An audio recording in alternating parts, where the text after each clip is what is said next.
Hi everyone, in this video I will show you how to see GCash number.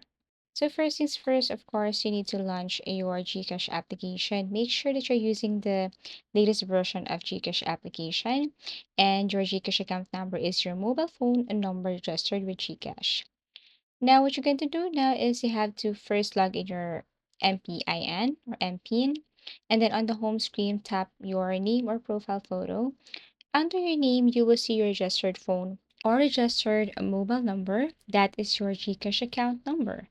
Alternative, check SMS or email. So when you register or receive GCash notifications, your account number, like mobile number, is usually included. So you have to search for SMS inbox or email for messages from GCash.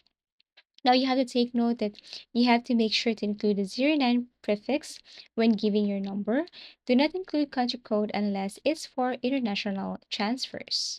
So just open your GCash, go to your profile, and here you will see your GCash account number. Thank you so much for watching and see you again in our next video tutorials.